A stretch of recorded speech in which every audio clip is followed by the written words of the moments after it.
Eh, kita lanjutkan narasumber yang kedua, yaitu akan dipaparkan mengenai penguatan branding sebagai identitas keilmuan pesantren dalam era digital. Kepada yang terhormat Profesor Dr. Hajjah Evi Fatimatur Rusdiah MAG, Guru Besar Bidang Ilmu Teknologi Pembelajaran UIN Sunan Ampel Surabaya, disilahkan.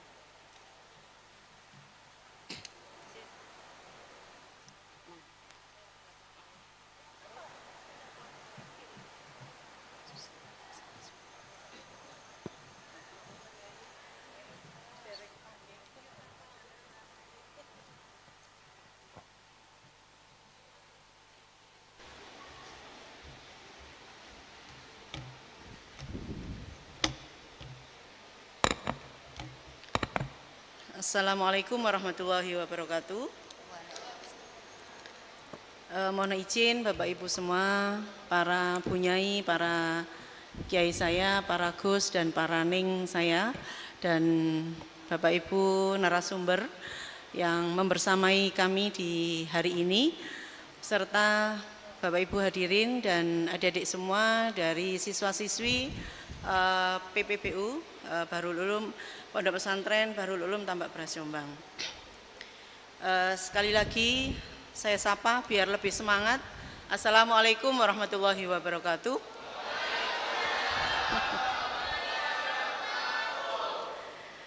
Mohon izin sekali lagi, yang ingin kami sampaikan adalah penguatan branding sebagai identitas keilmuan pesantren di era digital. Saat ini kita semuanya sudah berada pada era digital dan mau tidak mau tentunya pesantren pun harus segera beradaptasi. Saya punya data ini saya ambil dari BPS Indonesia dan di launching di tahun 2024, itu artinya adalah data yang terbaru. Boleh next berikutnya data yang saya sampaikan. Yang pertama adalah data tentang jumlah pengguna smartphone di Indonesia tahun 2024. Jadi Jawa itu menduduki peringkat tertinggi yaitu 86,6%. Kemudian yang kedua adalah Sumatera, ranking kedua, Kalimantan berikutnya, kemudian berikutnya adalah Bali dan Nusa Tenggara, serta Sulawesi, dan yang terakhir adalah Maluku dan Papua. Ini adalah data yang di launching oleh BPS. Dan berikutnya data tentang presentasi rumah tangga yang memiliki atau menguasai komputer menurut klasifikasi daerah. Jadi ada rural, ada urban, jadi ada masyarakat perkotaan, perdesaan. Jadi kalau kita lihat data di samping yaitu perkotaan, antara 2001 sampai 2024 itu sekitar 28, di bawahnya 28 ya. Kemudian di desa sekitar di antara 7 ya, 7 jutaan masyarakat kita. Dan jika dirata masyarakat perkotaan dan perdesaan kita itu adalah di antara angka 22 sampai 14 juta jiwa penduduk ya, masyarakat kita yang memiliki yang memanfaatkan komputer dan menguasai komputer. Data berikutnya adalah tentang jumlah desa atau kelurahan dengan menerima sinyal telepon seluler menurut klasifikasi daerah di tahun 2024. Di tahun 2024 sinyal yang sangat kuat ya, yaitu di antara 11,938 GB ya, dan sinyal yang kuat di antara 17.000 GB, dan kalau yang yang merah pekat itu adalah kota, tetapi yang desa itu adalah yang pink ya. Jadi artinya apa? Artinya kalau kita melihat data ini sesungguhnya data itu tidak ada sinyal antara urban dan rural area, tetapi semuanya adalah pada posisi sinyal sangat kuat dan sinyal kuat. Berikutnya BPS juga melaunching tentang persentase penduduk yang mengakses internet menurut provinsi di tahun 2021 dan 2024. Kalau kita melihat coba hanya fokus ke Jatim saja. Jatim itu dekatnya antara Bali ya, dan di bawahnya ada Jogja. Itu menunjukkan peningkatan yang signifikan. Jadi antara masyarakat kota dan masyarakat di 2021 yang pink itu rendah, dan 2024 itu prosentasenya semakin meningkat. Kalau kita lihat data ini sebetulnya tidak hanya peningkatan itu terjadi di Jawa Timur, tetapi seluruh daerah di Indonesia itu mengalami peningkatan meskipun tidak signifikan, tetapi semuanya melakukan atau mengalami peningkatan. Oke, next. Nah, pertanyaannya adalah untuk apa data di atas? Bapak Ibu sekalian, para pengasuh dan para hadirin semuanya, maka sesungguhnya apa yang menjadi pemikiran kami, jumlah ya, akses dari internet, kemudian kemampuan masyarakat untuk menggunakan internet itu sangat potensi, yaitu yang pertama adalah menjadi dasar dari kebijakan. Termasuk pesantren saat ini juga tentunya perlu beradaptasi dengan semakin berkembangnya pemanfaatan masyarakat di bidang teknologi. Yang kedua, itu adalah menjadi aset atau potensi promosi. Jadi desa, internet tidak mengenal desa dan kota, semuanya memiliki perkembangan yang sama-sama signifikannya. Ketiga, tentunya kita dapat melakukan branding lewat media digital dengan data yang sudah di launching oleh BPS tahun 2024 ini. Nah, berikutnya adalah fondasi branding institusi pendidikan di era digital. Saya akan mengungkap 3 hal. Yang pertama adalah identitas merek. Jadi misalnya lembaga atau pesantren perlu juga menampilkan jati diri, mencakup logo, warna, slogan, visi misi dan nilai. Seperti tadi yang disampaikan di video tentang branding 2 abad. Ini menjadi salah satu branding atau identitas. Pesantren saya kira Tambak Beras Jombang sudah punya logo ya. Punya logo menjadi branding, dan logo itu saya yakin tidak berubah karena sejak saat pondok saya di tahun 1985 sampai sekarang tidak ada perubahan. Berikutnya citra merek.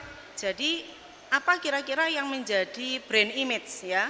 Jadi keyakinan, ide, kesan ya yang perlu ditampilkan melalui pondok pesantren ini juga perlu diperkuat.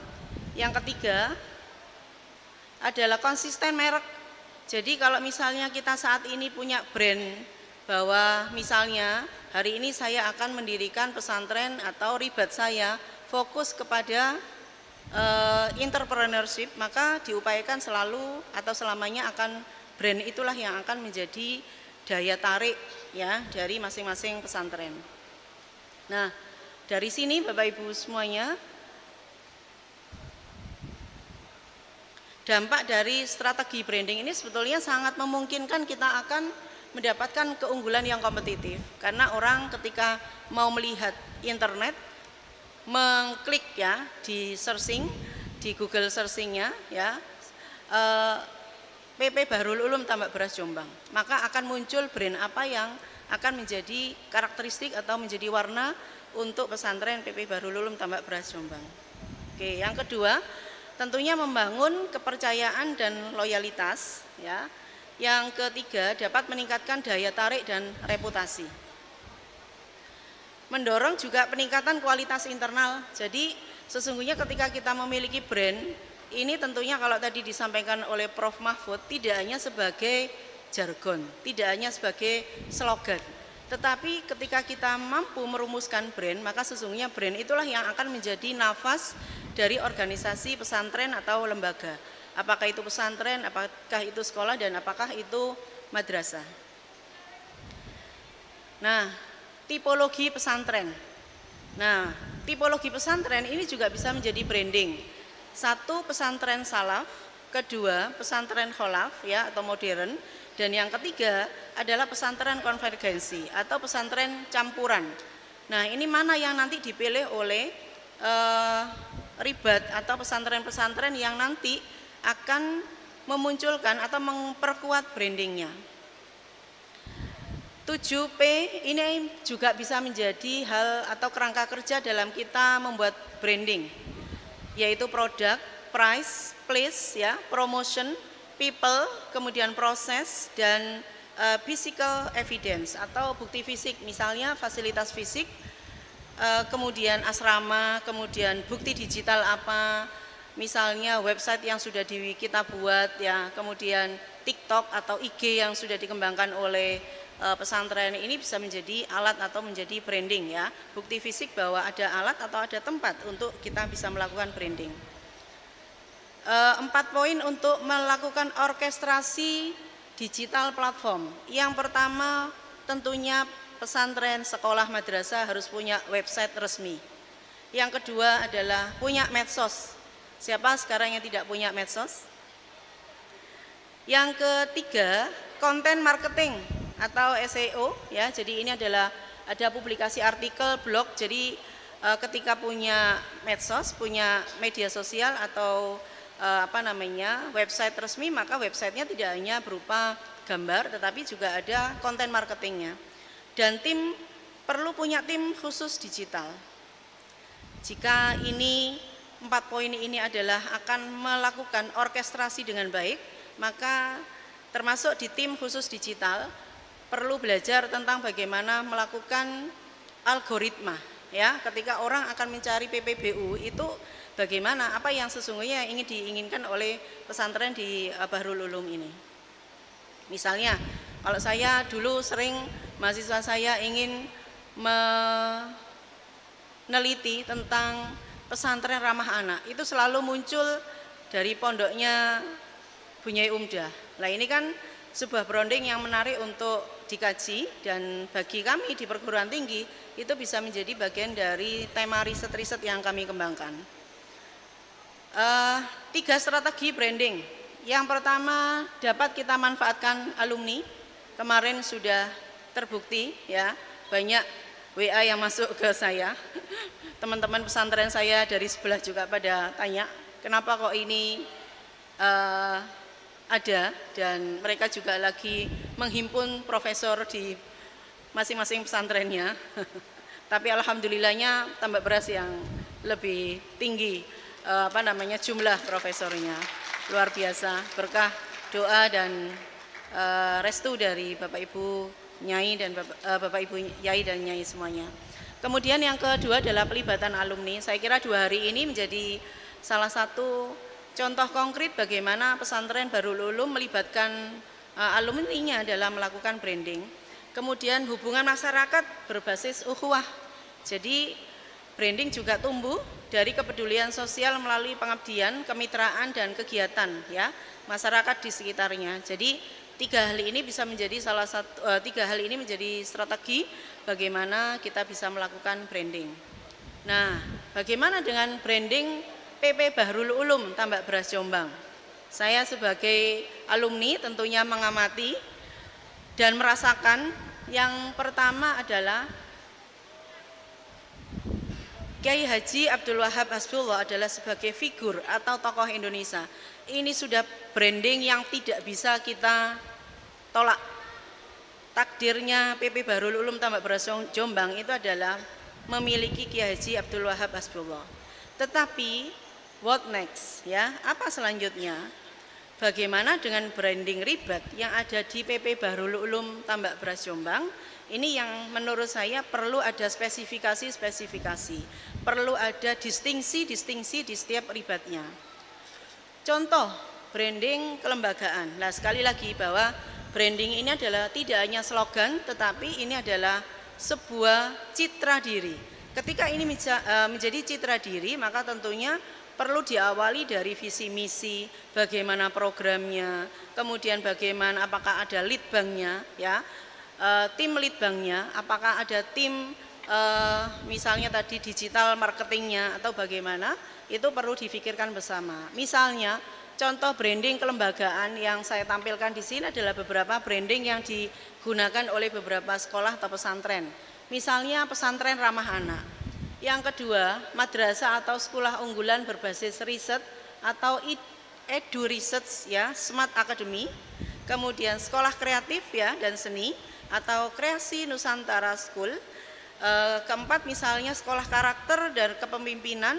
Ini menurut saya sangat cocok sekali dengan Mbah Wahab ya. Integrity Leadership School. Kemudian pesantren modern, pesantren entrepreneurship ya. Sekolah inovatif digital ya, Future Gen Techno School misalnya, sekolah global, Global Harmony School, sekolah Islam modern, sekolah alam, Alam Raya Learning Village ya, dan sekolah Islam modern misalnya Nurul Fikr Islamic Smart School ya.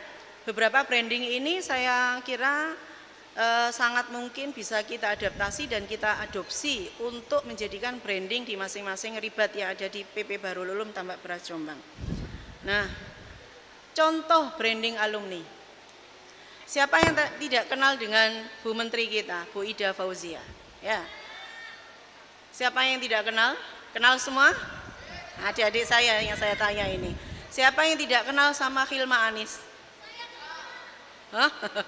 Ya, nanti kalau baca novelnya pasti betah ya. Kemarin ada pertanyaan gimana caranya membaca itu dengan betah. Awali membaca dengan literature ya. Awali membaca dengan karya-karya sastra. Pasti nanti akan seiring berjalan nanti juga academic writing-nya juga akan jalan ya. Siapa yang tidak kenal dengan siapa ini? Bu Nini Wafiro ya. Kemudian siapa itu yang sengaja tidak saya kasih nama? Siapa yang di tengah di pojok itu? Oke. Siapa? Ada yang kenal? Oke, ada Pak Sutihaji ya. Ada apa jabatannya beliau? Wali kota ya. Oke. Yang tengah-tengah itu Pak Rektor saya, harus saya tampilkan. Ini Prof. Rofi. Jadi brandingnya adalah alumni Tambak Beras Jombang sebagai rektor, begitu ya. Ada sebetulnya rektor yang saat ini Neng Ilvi, adiknya Yai Mujib ya. Tapi tadi malam kok belum sempat saya sampaikan. Ada Prof. Zen ya. Nah ini siapa? Ada yang kenal? Satunya Yai Huda ya. Nah Yai Huda sebagai Bupati Tuban juga bisa menjadi branding untuk Tambak Beras Jombang sebagai contoh branding alumni. Nah contoh lagi, branding kegiatan alumni yang baru kemarin kita laksanakan. Ini kalau tim digital marketingnya jalan, Gus Wafi, saya kira ini misalnya ada tim lead bank juga yang berjalan, saya kira nanti bisa dibuat semacam mini riset gitu ya. Pasca ada kedatangan 30 profesor dan tahun depan itu jumlah pendaftar untuk santri atau mahasiswa ya di Unwaha, di IAI Bava atau di Stikes ya yang dimiliki naik apa tidak. Nah jika ada tim lead banknya sama ada digital marketingnya, saya kira akan sangat luar biasa jika tim itu akan bekerja. Baik, next. Nah kemarin ada Ma'arif Award dan ternyata yang menang itu banyak Tambak Beras Jombangnya. Dikira saya sama Bu Hanun ini kong kali kong karena orang yang di Ma'arif itu banyak dari Tambak Beras Jombang. Tapi subhanallah saya sama Bu Hanun tidak menjuri di sini ya. Dan selamat ya tentunya saya ucapkan atas prestasi, ada 4 prestasi ya. Jadi 4 prestasinya juara 1 guru berprestasi MAU Wahab Hasbullah, juara 1 siswa berprestasi ya. MAU dari MAU Wahab Hasbullah, juara 3 kepala madrasah berprestasi MAU Wahab Hasbullah, dan yang ketiga adalah yang keempat adalah juara 3 Sako Pandu Ma'arif berprestasi ya. Kasih aplaus sekali lagi untuk PPBU. Saya kira prestasi-prestasi yang semacam ini mulai digencarkan melalui medsos, melalui TikTok, melalui kalau misalnya punya platform tertentu untuk mengisi semacam brandingnya ya, misalnya punya khusus blog atau khusus web ya, yang itu sifatnya bisa dimanfaatkan untuk branding, saya kira sangat luar biasa. Jangan 4 berita ini dijadikan satu, kalau bisa 4 berita ini masing-masing beritanya, sehingga banyak, sehingga ketika mau orang akan mencari tentang keunggulan ya PPBU dapat dibaca melalui berita ini. Nah, Izin, Prof. yang terakhir ya, alhamdulillah, terakhir tim Litbang saya centang. Kenapa? Semua ini butuh tim ya, dan tim ini perlu bekerja dengan bagus. Perlu ada orang-orang semacam arsitektur digital, misalnya dari tim kalau saya di Saintek dulu ada dari sistem informasi. Dari sistem informasi ini nanti sangat mungkin mereka bisa bekerja untuk melakukan menata algoritma agar mereka bisa, masyarakat atau penikmat ya digital branding ya akan menemukan PP Bahrul Ulum sesuai dengan distingsinya masing-masing dan tentunya yang sesuai dengan harapan masyarakat saat ini ya. Terima kasih, saya kira ini adalah akhir dari presentasi saya, semoga manfaat. Saya akhiri. Wassalamualaikum warahmatullahi wabarakatuh. Waalaikumsalam warahmatullahi wabarakatuh.